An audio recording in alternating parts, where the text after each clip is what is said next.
Hello Void, I am Agitated Crane, and we are back with the Russian Boat Review series, in which we will be going to review episode 12 of My Hero Academia, titled All Might, which will be adapting chapters 18, titled Heroes Counterattack, and chapter 19, All Might,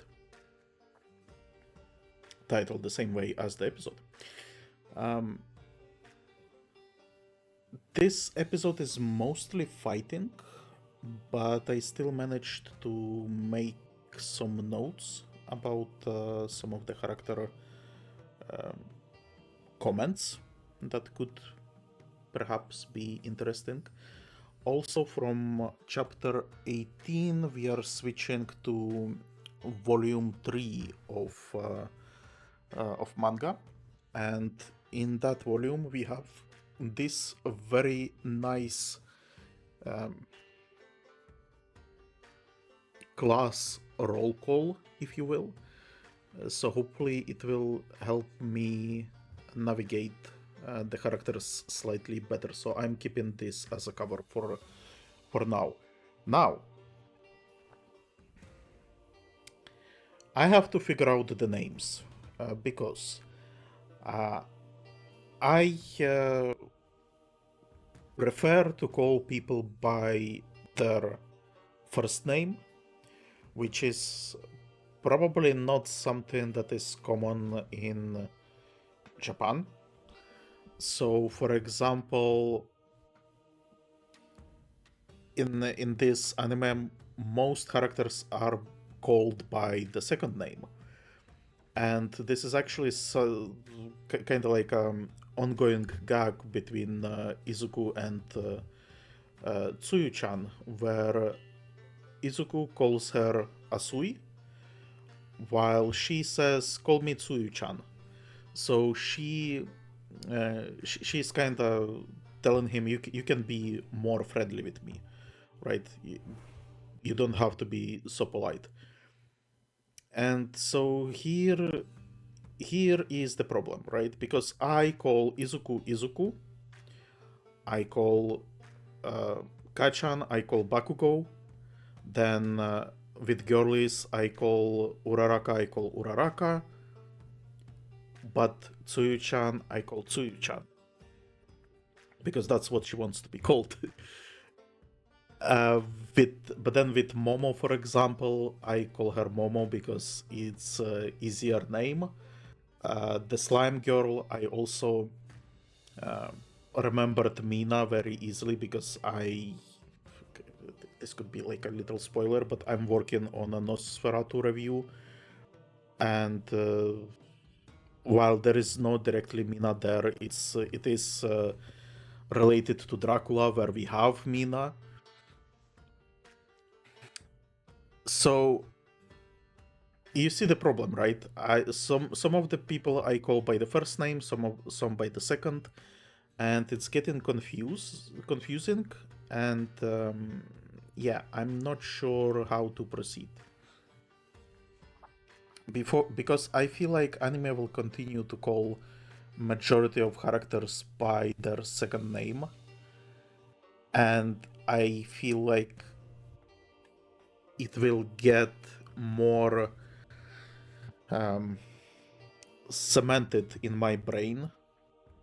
So it's like, for example, Tenya, I call him Tenya, but in anime he's mostly Ida. And same with Bakugo. With Bakugo, they already kinda switched me on it. I think in the beginning of the series I was referring to him as Katsuki. Now I'm the Bakugo springs to mind quicker.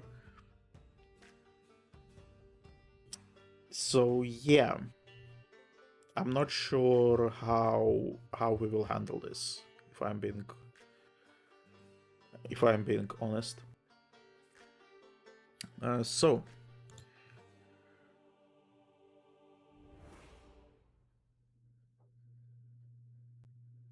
Where should we begin?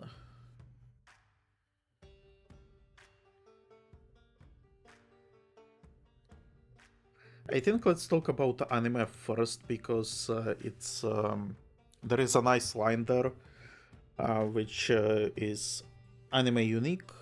It does not appear in manga. It's very cliche. Basically, when All Might finally appears at the scene,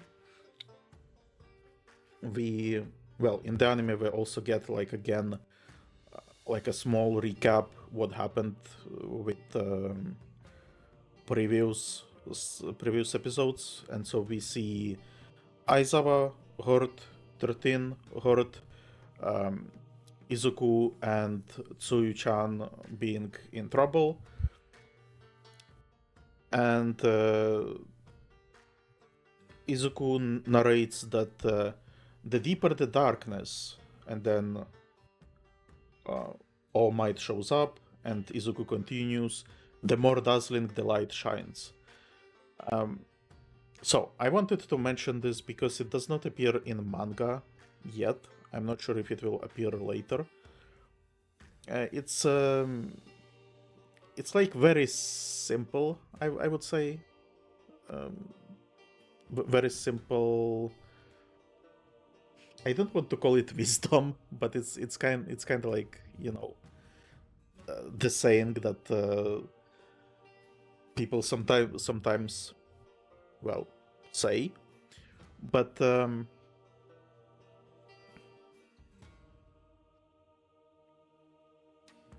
why I'm mentioning it, one second.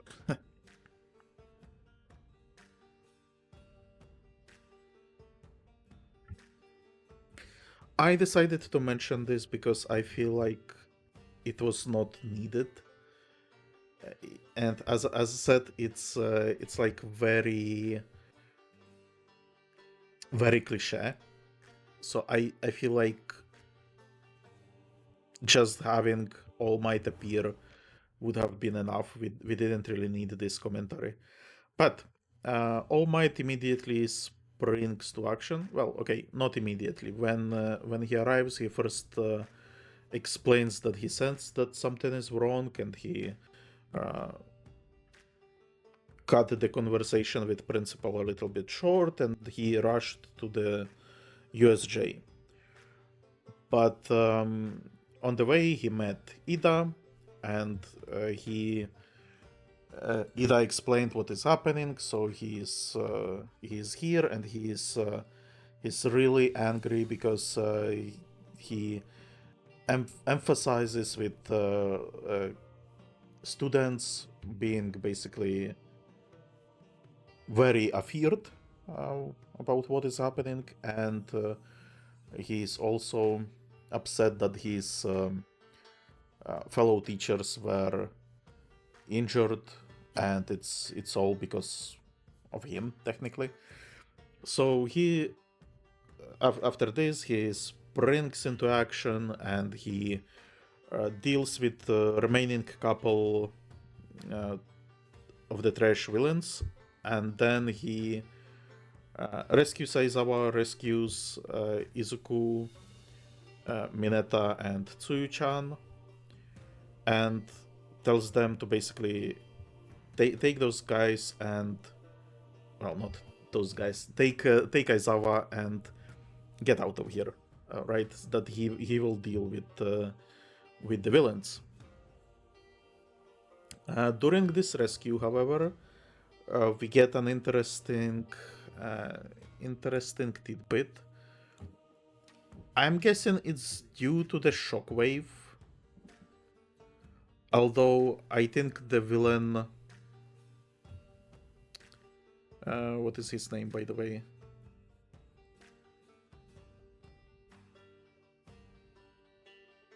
Okay, can I get like a better shot here? No, I cannot get a better shot. Right, so the villain, Shigaraki, he gets punched. I'm actually I would have thought that if All Might punched him directly, that he would have been out for the count, because it's Shigaraki does not look like a tough opponent, right? Yet somehow he managed to withstand All Might punch. His one of his hands, however, it falls from his face, and he seems to be very upset about it. He starts freaking out, covering his face, and he, as you can see, he says, "Sorry, father." He picks up the hand and glues it back to his face. And I guess we haven't really talked about it yet, but this villain, this villain has a shit ton of hands on his body.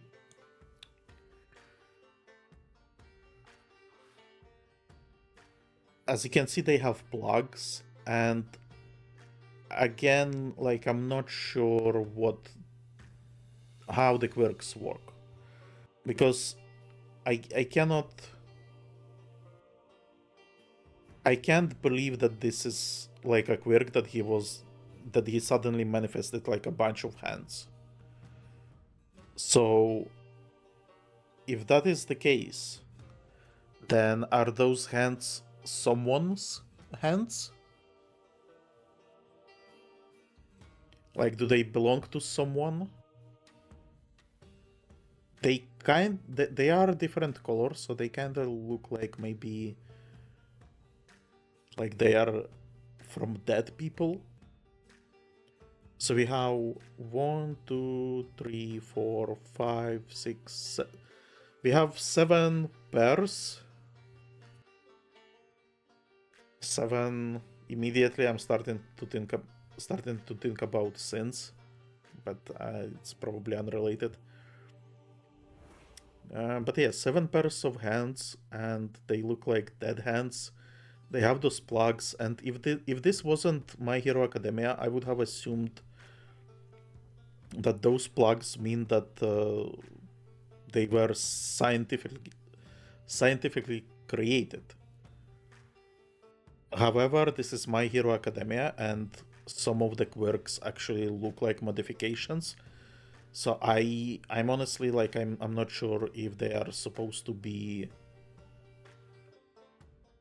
like his power or part of his costume or whatever it is.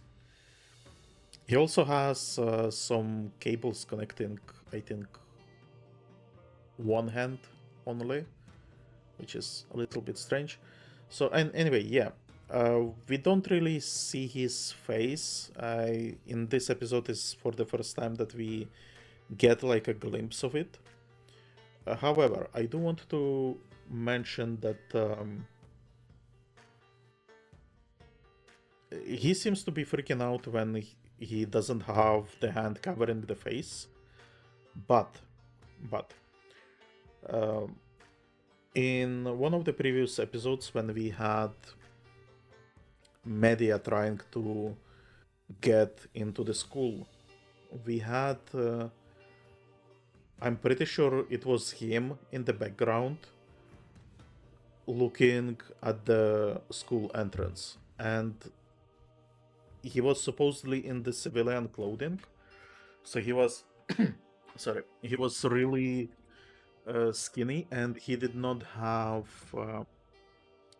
um, hands covering him. So um, maybe could it be like maybe like a dual person? Well, no, that doesn't work for me, because I assume he was in civilian clothes when he infiltrated the school and gathered information, maybe.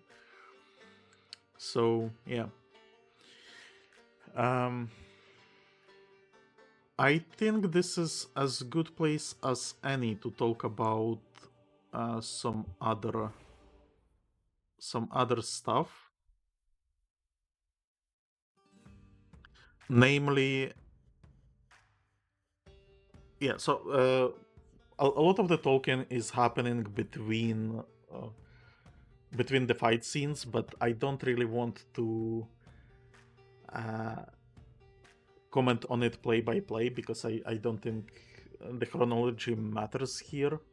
Maybe a little bit, but what I do find interesting is that All Might mentions that those guys are. What is the wording he used? Well, in anime, he said that this is like their first offense. But I'm looking for. I'm looking at manga because in manga, I'm pretty sure.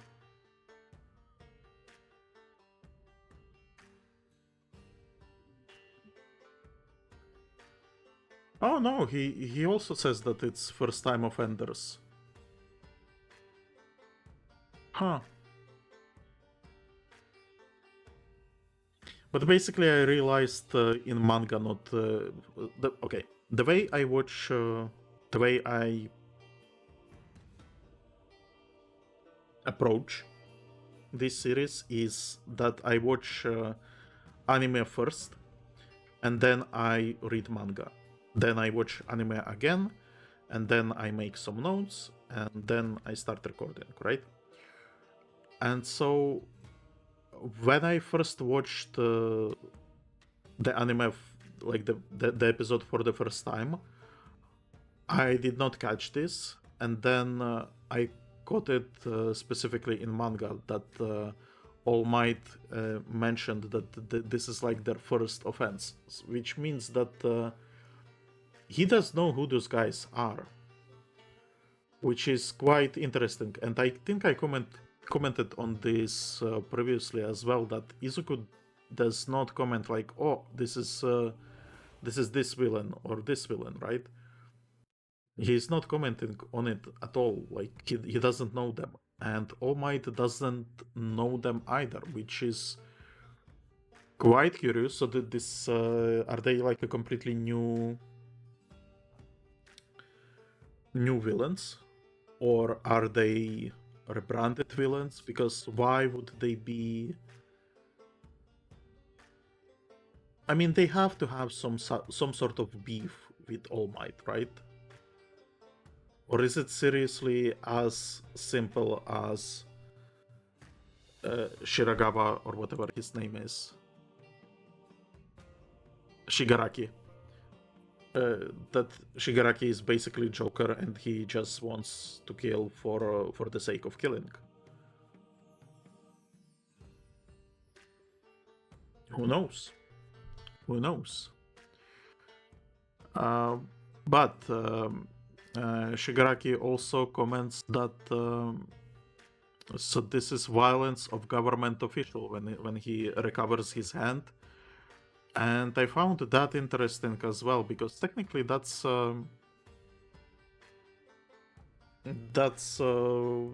yeah, that's true.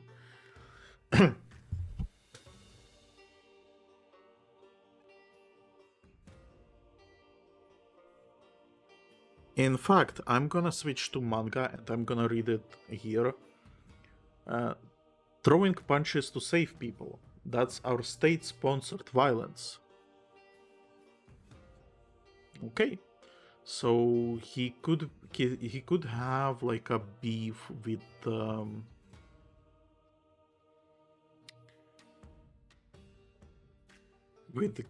governmental superheroes. Because if you think about it, right,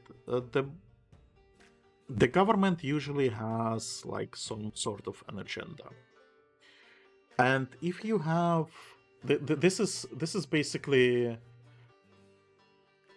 what well, I think it is.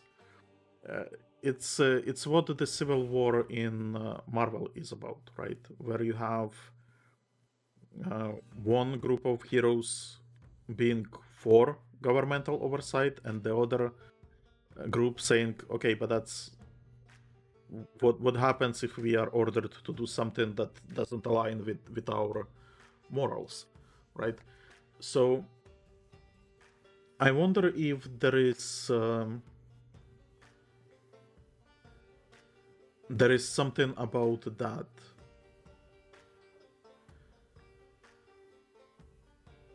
Because I'm really starting to wonder if Shigaraki perhaps is even like an ex-hero or something. Because he when he first appeared in that scene with the media, I was thinking, oh, so is he going to infiltrate the school and pretend to be like one of the students there? Because he is kind of like skinny, small. Well, not really small, but really skinny. So I was thinking, okay, so maybe he's going to be like a mole there, and maybe he still is going to be. But I wonder if he went to that school before, because he knew about the security measures. Although maybe the security measures are kind of like a common knowledge. Yeah, I do wonder.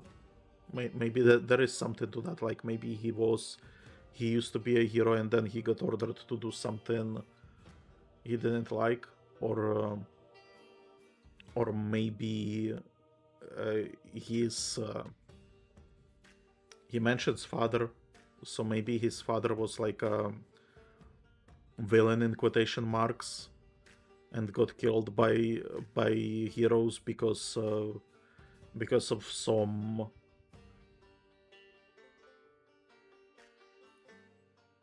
misinterpretation of rules or whatever.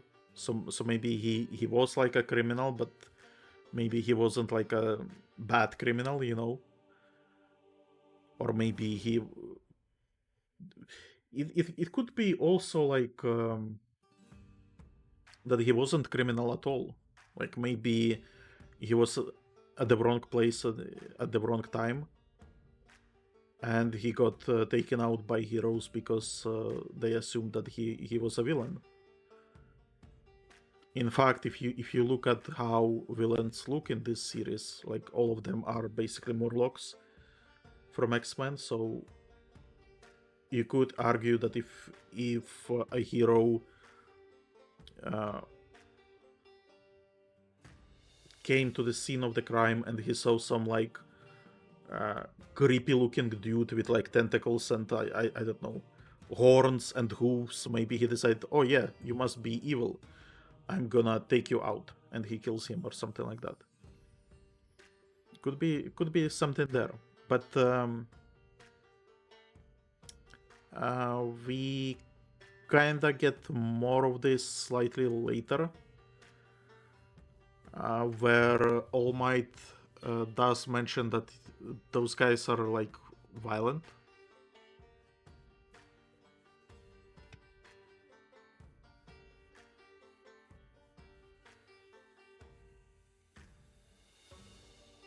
Where do we have it?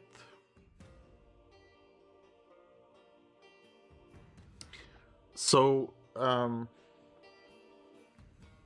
All Might mentions that they are violent, and then uh, and then my God, what's his name again? Shigaraki. Shigaraki mentions, well, we had a reason for it. I guess maybe I shouldn't talk about it right now because it kinda ties into the violence that they did.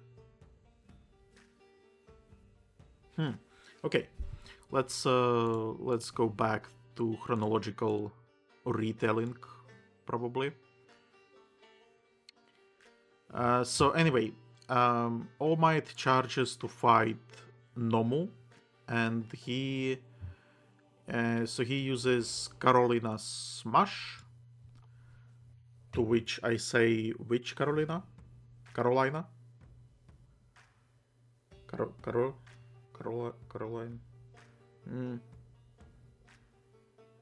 North or South Carolina? Who knows? but he smashes Nomu and he realizes that it does no damage. And Shigaraki explains that Nomu is shock resistant. What is the wording exactly? That he has shock absorption. To which All Might says okay, and he tries to Surplex. Is that what the move is called? Surplex. Yeah. Without air. So he tries to suplex him into the ground with, I guess, intention to incapacitate him. And we get an explosion, and everyone is cheering that All Might is dealing with the enemies. But then we get a revelation.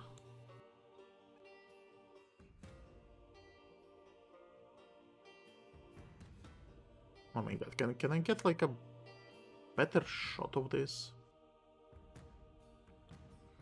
A revelation being this.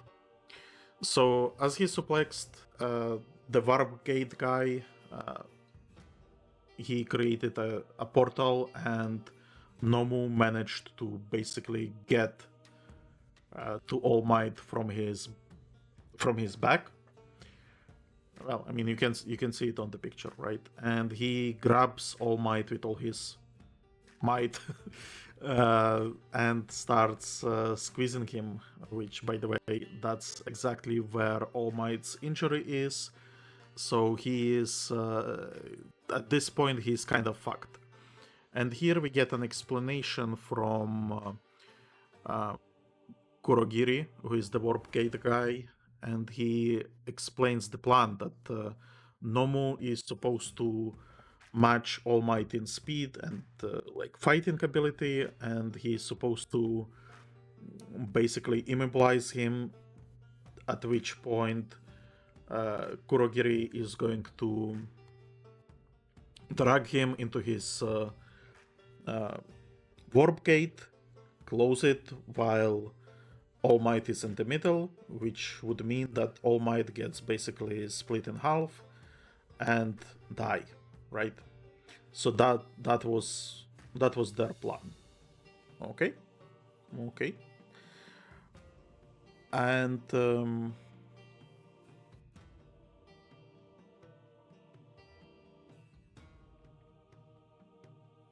fuck, I'm skipping shit.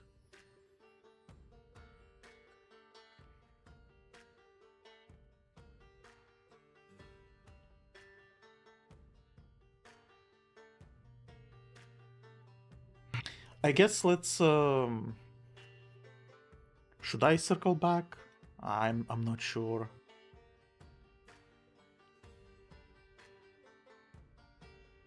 Nah, let's continue.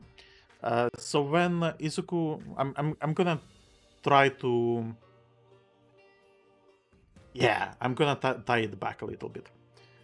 So when Izuku sees this happening, he basically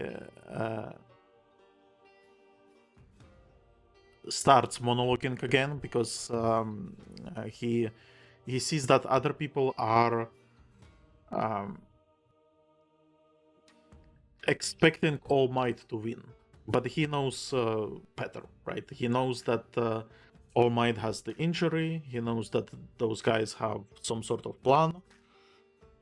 He knows that aside from injury, that All Might likely is at his limit because Izuku watched news on the way to school and he saw that All Might just kept saving people, and he also paid attention to when Aizawa was speaking with 13. So he realized that he caught that they were talking about the limit, most likely, and that All Might is probably at his limit.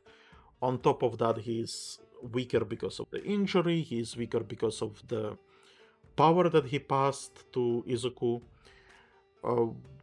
and he says, he asks Tsuyu-chan to carry Aizawa instead of him, which, by the way, I guess I didn't mention that they are carrying Aizawa away. And he instead decides to help All Might because he says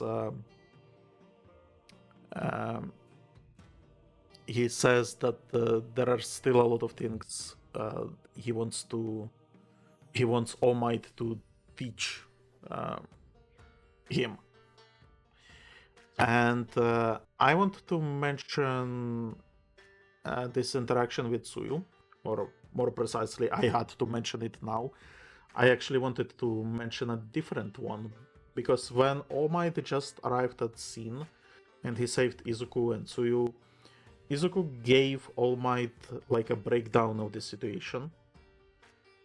And he said that this brain guy, the Nomu, that he is that Izuku punched him with his power and it didn't work.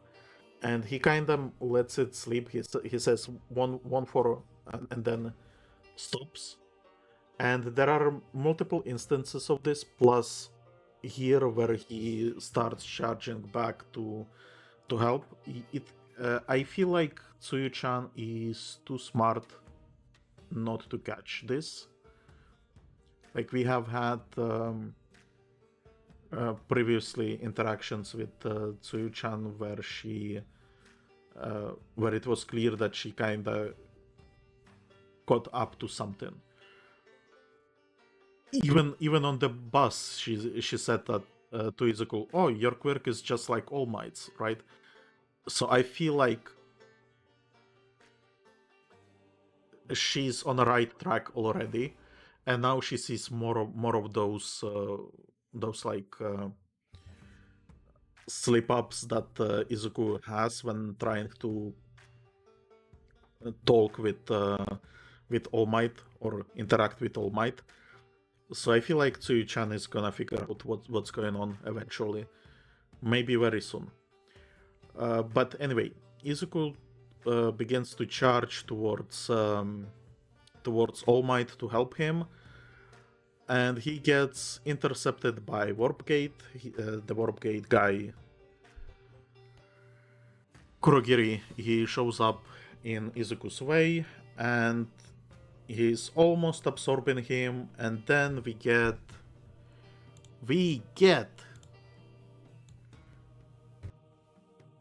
an awesome entrance from our dearest friend.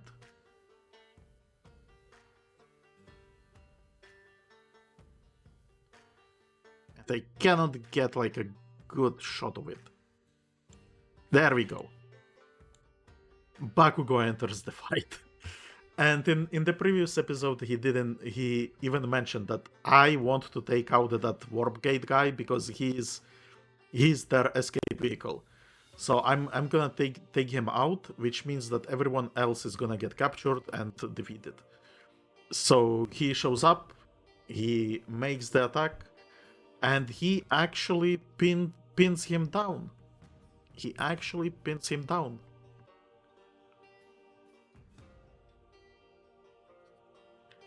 For that, I think we can switch to manga here. He pins him down, and he explains that when first time he charged, when they were at the entrance, and I was saying that if they didn't charge with Kirishima, then perhaps 13 could have done something, but they did. And the reaction of Warpgate was, "Oh, that was close," right? And apparently, I didn't catch it, but Bakugo is a smart cookie. He did, and he explains that, since you let it slip, it means that you basically have some sort of part in your body that is corporeal, that you are not... that not all of you is incorporeal. And we kind of saw it in the last episode, I think, with Uraraka, that she managed to make his real body float. And so that's how they helped Ida escape. So Bakugo slams him down and he says, if I think that you are moving funny, I'm gonna blow you up. And so Warp Gate is incapacitated, and then more people show up. So we get Todoroki shows up, Kirishima shows up, obviously. And so now we have a group of heroes here. Can I get like a good hero shot of them? Apparently I cannot. Give me a hero shot. Come on.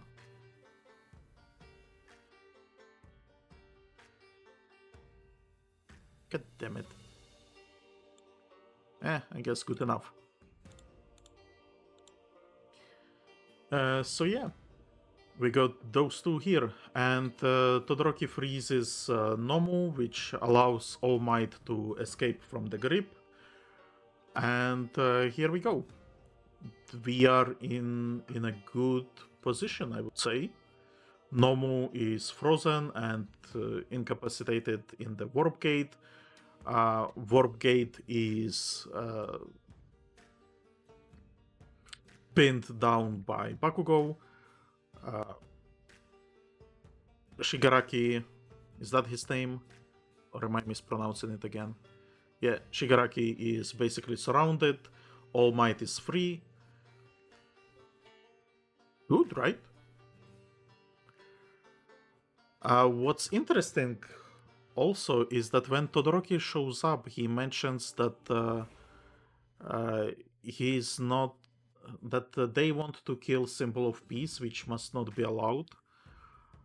And I was seriously surprised, because it to me, this Symbol of Peace talk, it sounded like something that All Might was thinking about himself and what Izuku was thinking about him, because it was he's kind of like a fanboy, right?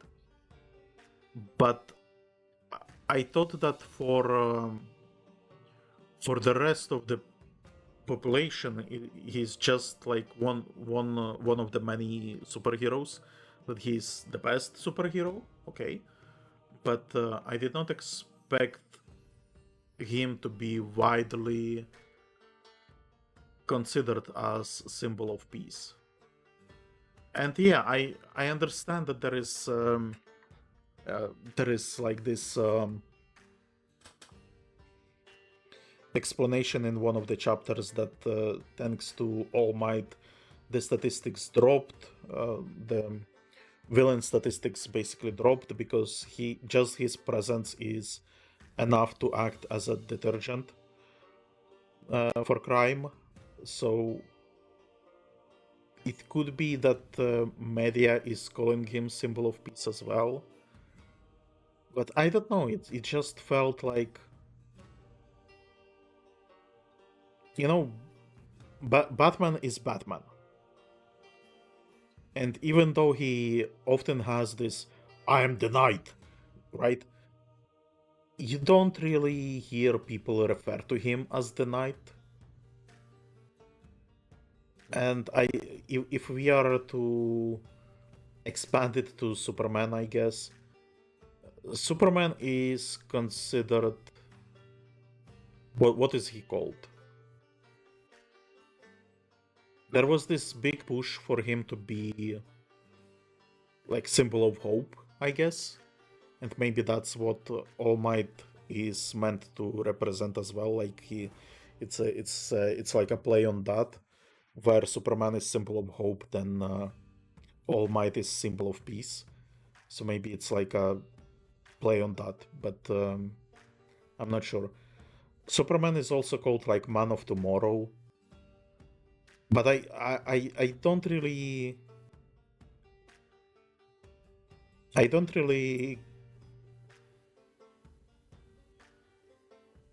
I'm not sure he's called that in the universe. Like maybe he's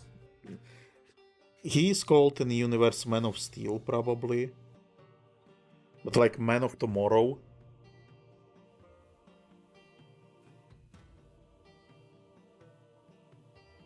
Again, it feels like a media thing. Like it doesn't feel like something that people would be championing, if that makes sense. Like if you see Superman, you're gonna say, "Oh, that's Superman." You are not gonna be going, "Oh, this is Man of Tomorrow," or he's a symbol of hope. No, that's Superman. He's a superhero who saves people.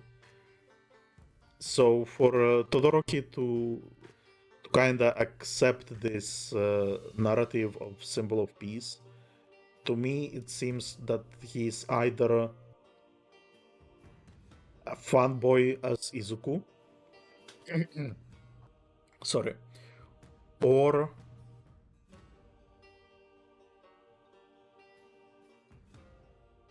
um,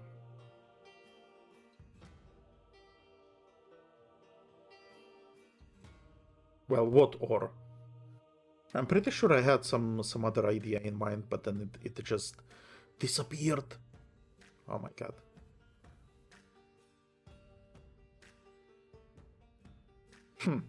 Doesn't matter.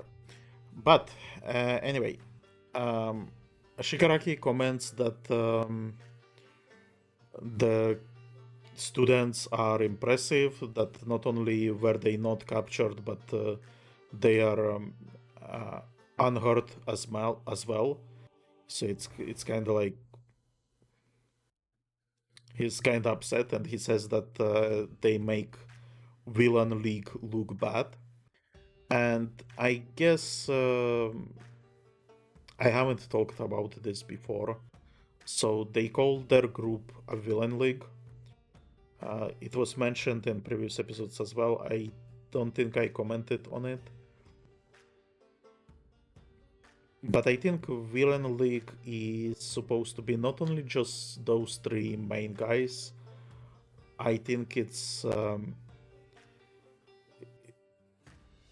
like those trash guys as well. So they are like a union for weaker villains, I guess. Well, who knows? But anyway, he calls Nomu to him, and Nomu breaks his leg and arm. Which, by the way, I'm not sure why Todoroki froze only half of him. Maybe it's some like um, personal preference because he is half and half as well. I feel like like he should have had the opportunity to freeze the entire body, but he froze on the half, and so Nomu breaks that half off, and then he starts to rapidly regenerate. And Shigaraki explains that Nomu was engineered to basically deal with All Might. That um, he's supposed to match him on 100%. So if All Might was 100%, Nomu is supposed to be as strong as him, as fast as him, as strong as him, and apparently he also has regeneration and shock absorption to basically deal with him. And Shigaraki explains that he is. Again, he mentions that he was modified. And again, I wonder how this works in this world. Because are we. And I talked about it. I talked about this many times before whenever we started talking about quirks, when we were talking about the weirder quirks that are like the modifications that look like modifications to the body and not organic at all. And then we also talked about it during costumes segment. So I really hope they go a full comic book route, meaning not only you have quirks that are basically X-Men powers, but also, or I guess mutant powers, but also you have bioengineered stuff, you have your super soldiers, you have people who work just with costumes, so like your technological heroes. Fuck it, bring the magic as well. But I feel like it's going to be like all of this is going to be under quirk umbrella. So it's still going to be mutations, but then you also have mutation amplification through technology thanks to costumes, and then you will also have like some I guess quirk splicing for some villains maybe. I Okay, but Nomu is basically bioengineered. I think that's the main thing we are supposed to get out of it. He then orders Nomu to rescue Warpgate because Warpgate is their gateway vehicle, and Nomu charges Kachan, which is yeah. Kachan is absolutely surprised, or I guess Bakugo, and he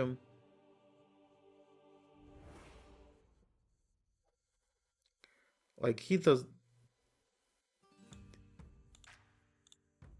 is absolutely shook, I would say.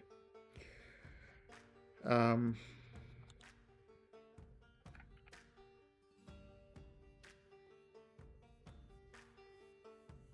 where should I'm thinking about like visuals for the video. I'm sorry. I think it's better to go with anime stuff. And then we get the revelation that Bakugo was not hit, and everyone is surprised that he dodged it, and he says, I did not dodge. Shut up." And he to himself he says, I did not even see it. And this is something that I mentioned in previous episode where we had in other shonen manga and anime. But sorry, when we have the main hero realize that there are still a lot of levels above him, and that is usually portrayed by the fact that he cannot even keep up with the movement of some very powerful villain, right? And so we get it here, but even here, it still doesn't feel like it's like the power difference is so crazy, right? Because we have seen. I'm gonna compare it to Bleach because I think Bleach is the most insane uh, in this power scaling. So in Bleach, if you are not on the same level as your opponent, you cannot see their movement because they are moving so fast you cannot even perceive it. So it almost feels like they are teleporting. And then if you try to cut someone who is more powerful than you do no damage, right? And so, but here it feels like the difference is not that crazy. Like, sure, um, Bakugo says that he couldn't see it, but I think it's more so than he. Like, it's. How should I explain this?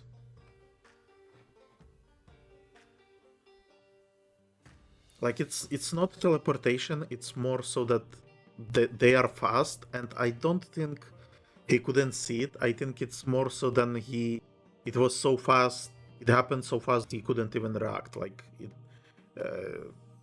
like I think that's more um, more accurate, I would say. And okay, and we have a cat on a keyboard. Scary. Okay, cat passed. Nothing was pressed, thankfully. But so what was this so fast that Bakugo could not see it? Well, that would be All Might. He charged in, he saved Bakugo, and he took the hit from Nomu.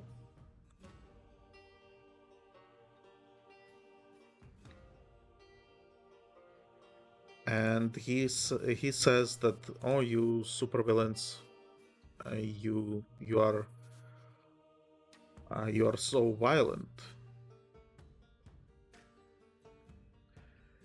You were aiming for a kid and you went like full power. And Shigaraki has a counter argument. He says, well, we were trying to save our friend. Just a while back, Izuku, he doesn't call him by name, but he says like, Izuku basically, he attacked me with full power when I was threatening his friend. So why is how come violence in the name of saving others is admirable?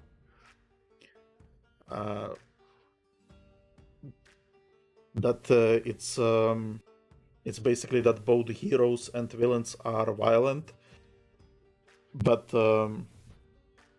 there is this categorization that heroes are good and villains are evil, even though both of them are basically violent. And then he continues that you are supposed to be a symbol of peace, but you are also just like a violent person, and violence breeds violence. And so I will show the world that by killing you, basically. And All Might says, that's a bunch of bullshit. I can see it in your eyes. Idealistic criminals have a different sort of fire in their eyes, but your eyes, you are just enjoying yourself. So he's just basically enjoying violence. To which Shigaraki says, "Oh, you saw through me." So I guess Shigaraki is really just a Joker type character. Chaos, violence, stuff like that. So okay, but so All Might says, "Okay, stand back. I'm gonna deal with those guys. I only have just a little time left, but I have to basically deal with them. I have to get serious." And so he gets serious. He starts punching Nomu, and here we get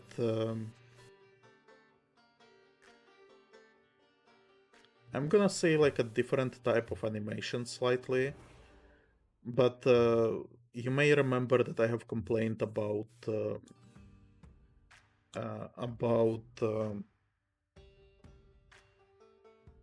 animation not being that exciting. And while they had a little bit more cool stuff in this fight, I'm gonna say that I'm still not seeing anything that would be like this wow, right? As the principal said, he wants me to go yay, or whatever it was the quote from the exam arc. In fact, they switched to this style where it's more simplified. You know, let me actually try to get it somewhere.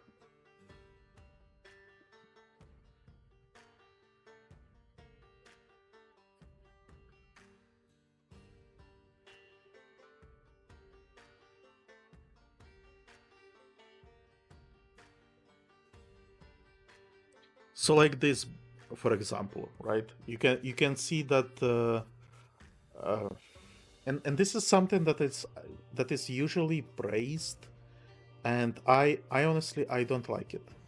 It's basically when the animation is so quick, it becomes like rubbery, I guess.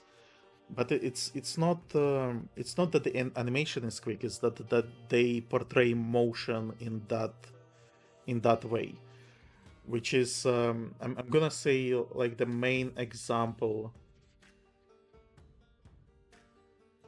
one example that I know of, and people absolutely love this, and I'm the opposite. I don't like it at all. Uh, let's bring it back to Naruto. Naruto, the ending of regular Naruto, where we have um, fight between Naruto and Sasuke at the Veil of the Duel of Fate or whatever. When they fight there, they become kind of like this rubbery characters, and it's praised as like a very good animation. But for me, I prefer animation to be very clear. And so when stuff gets disfigured, or when you get like those speedy uh, so instead of hands, for example, you get like just some like lines or blurbs. I don't really like that. I like seeing the animation very clearly, and I think this is what Demon Slayer does the best. Like they have several moments where they have um, where they have speed and stuff like that, and you can always tell what is going on, and it's always like very sharp. You can see it very clearly. So I prefer more that than this sort of thing where you have um, more um, disfigurement to the animation, I guess. But anyway, yeah. So Shigaraki kind of says, "Didn't you listen? The guy is Shork. The guy is Shork. Oh my god, shock absorbent." And All Might says, "Yeah, shock absorbent, but not immune. So I'm just, if he was modified to match me on my 100%, that I'm just going to have to go to higher, right?" And he says, "Hey, villain, have you ever heard a phrase, go beyond plus ultra?" And he punches Nomu, and Nomu flies away. Oh my god. And Nomu flies away from U.S.J. And we have noisy neighbors. I think you can hear it. I apologize. We are almost done with the episode anyway. And so this punch is felt across the universe, I guess. The other students feel it as well, that there was this huge um, explosion, let's put it that way, and the students who saw it are shocked, and they say that that's amazing. And even the guys at the that are next to All Might, so basically Todoroki, Bakugo, and Kirishima. Yeah, Kirishima. So they feel it, they see it as well, and they go like, oh my god, that's like insane power.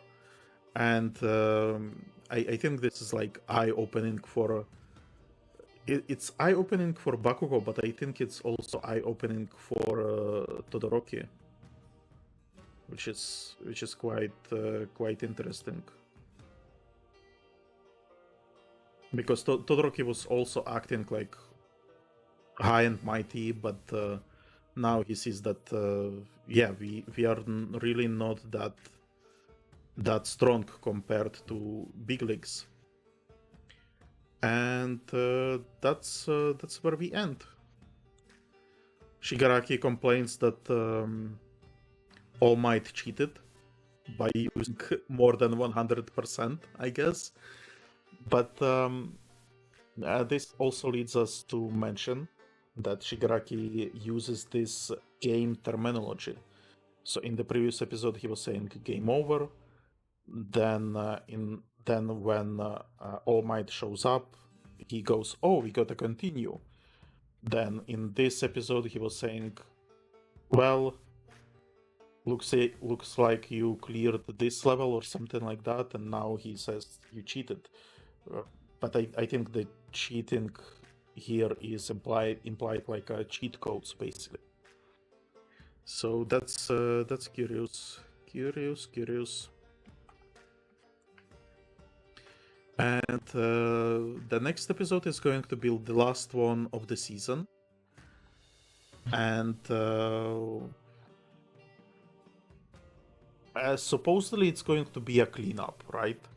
So I expect other teachers to show up, and I expect Shigaraki to escape with Warp Gate. Nomu, I have no clue if he's dead or if he just got shot into orbit. I'm not sure if we will see him again or not. I suspect that maybe All Might's secret is going to be revealed, that he has a limit, because during this fight he said that he only has 1 minute left, and he was basically beginning to transform after he shot Nomu into orbit. Another thing that I wanted to mention about All Might, last time he went beyond his limit and went plus ultra. He shortened the time that he can spend in his powerful state. So I expect that this is going to shorten it even further. And I wonder what the consequences are going to be for that. Now, I want to talk about the manga a little bit, because we are starting volume 3, and so we have some new notes here. So for example, we have this. We had the mention before that Kohei really likes to draw hands, so now we have more hand drawings, and here he has a note: "Every week I find myself thinking, if I don't do my best, I'm gonna die." It's pretty thrilling. I don't really want I don't really want to complain too much about this, but I feel like I have to mention I kind of feel that way as well. But I feel like I'm not doing my best regardless. And I feel like if I spend time to do my best, then I don't have enough time to basically to exist, if that makes sense. That I basically have to do my worst a lot of times and hope for the best, because if I do just my best, it's not going to be enough.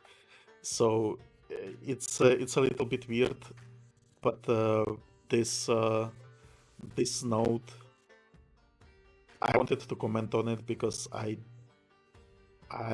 kind of don't like it.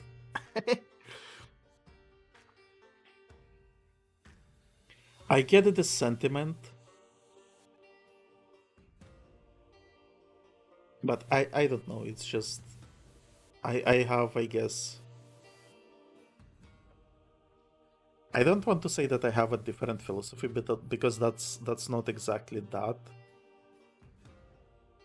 It's just that I feel like, okay, you know what? I think I can actually explain it. I consider my best to be very high and almost unachievable. And I feel like if I focus on doing the best, I won't do anything, because I would just be spending time polishing stuff, and it will never be good enough. But it's I think it's more important to just start, you know. It's kind of like the journey begins with the first step or whatever. So I think this note is in conflict with that, because and this is again like my uh, personal thing that I have, because when I try for the best, I get stunned, I get discouraged, I feel like I start spending too much time and I don't produce results. You have to start, and or I guess that's what's working for me, that I have to start and then adjust accordingly and improve, and maybe it's not going to be the best, and I kind of decided to live with the fact that it's never going to be perfect, because if I waited for perfection, I would never be able to do anything. And this specifically goes for writing. When I sit down to write, I start comparing myself to better writers, and I don't write because of that. Because I start writing and I say, oh, this sucks, I have to rewrite it. Or I have, no, this sucks, I have to change it. No, this sucks, or oh, this sucks, I can't do it. So it's very easy to fall into that cycle. And I guess maybe it's like, as I mentioned before, like I have this disconnect with Japanese philosophy. So maybe it's that. Maybe you don't agree. Maybe no one agrees with me. But yeah, I shouldn't ramble about this. We should go further.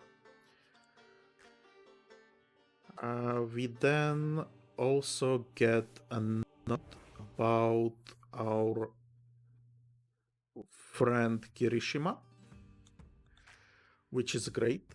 There is an explanation on how he got his scar, which honestly I have not even noticed that he has a scar, but apparently he has a scar above his eye, and it's basically when his quirk manifested, he scratched himself when he was sleepy and he got that scar.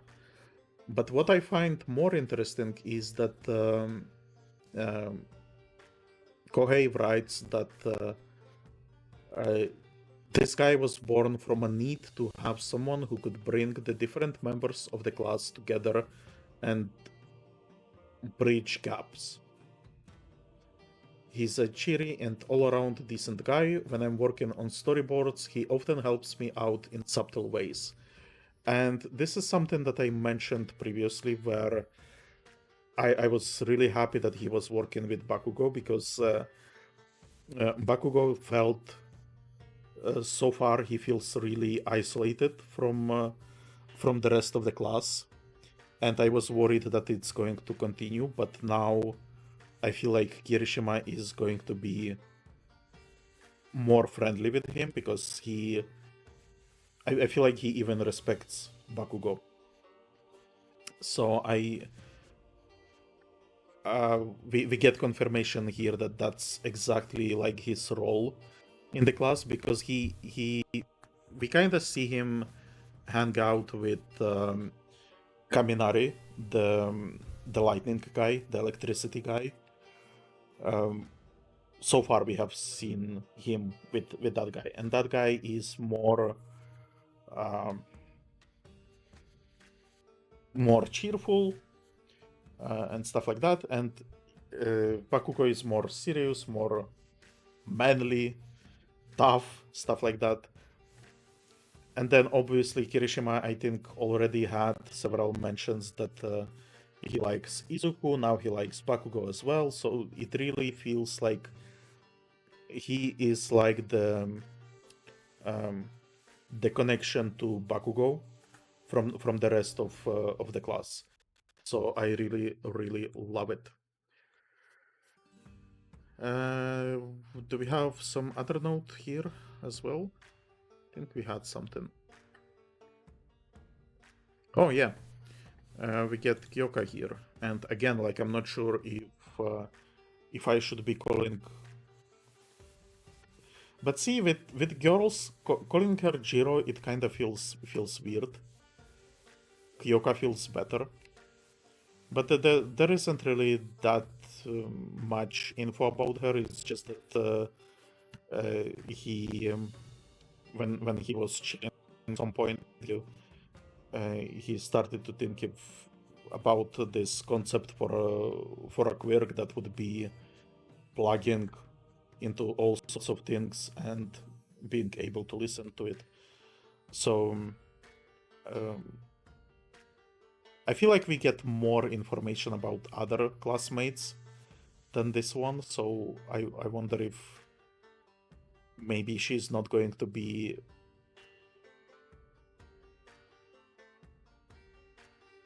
that prominent in the story, or maybe we will get some more background information later. Who knows?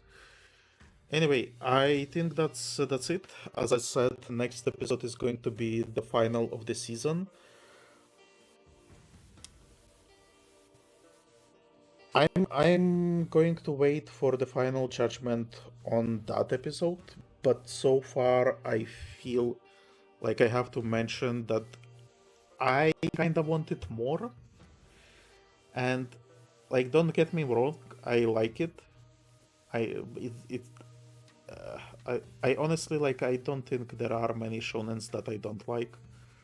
So it's I feel like it's very hard to mess it up. I like it.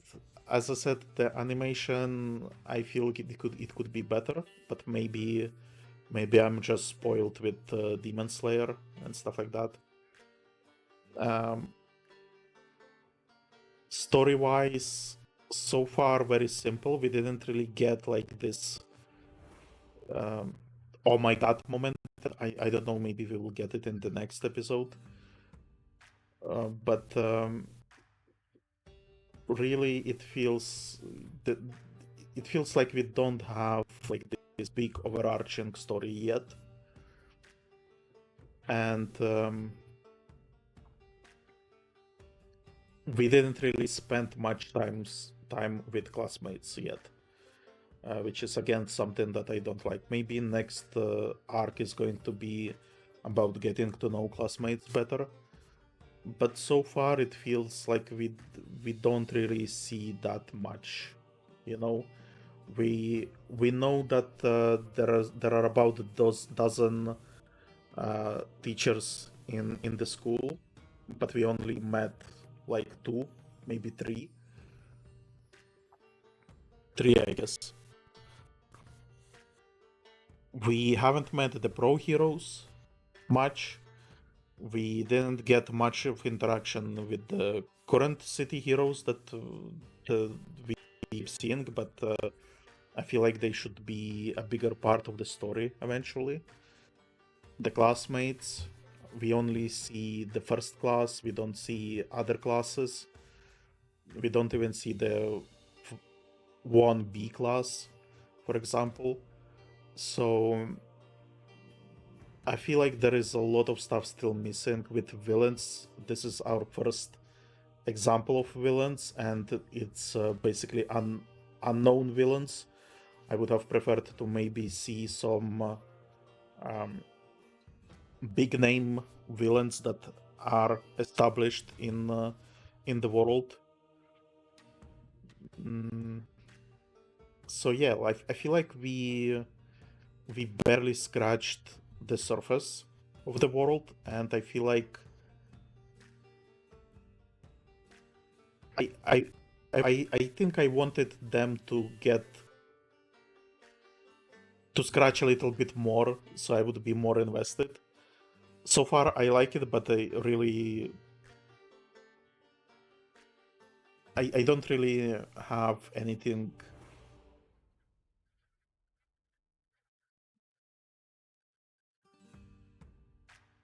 to look, not even look forward to, but kind of like, yeah, I'm not sure where the story is going.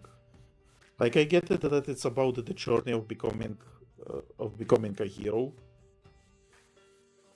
and I get it that it's basically like a school manga that is kind of like a slice of life, but it's also shonen, and so I would have expected to get something more. I feel like in Bleach, after the first arc, we got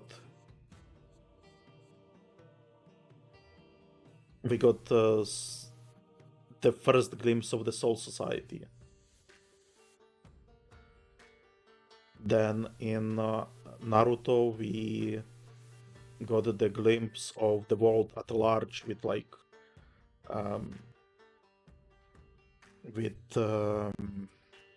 different villages. In Demon Slayer, we got the upper six demons and stuff like that.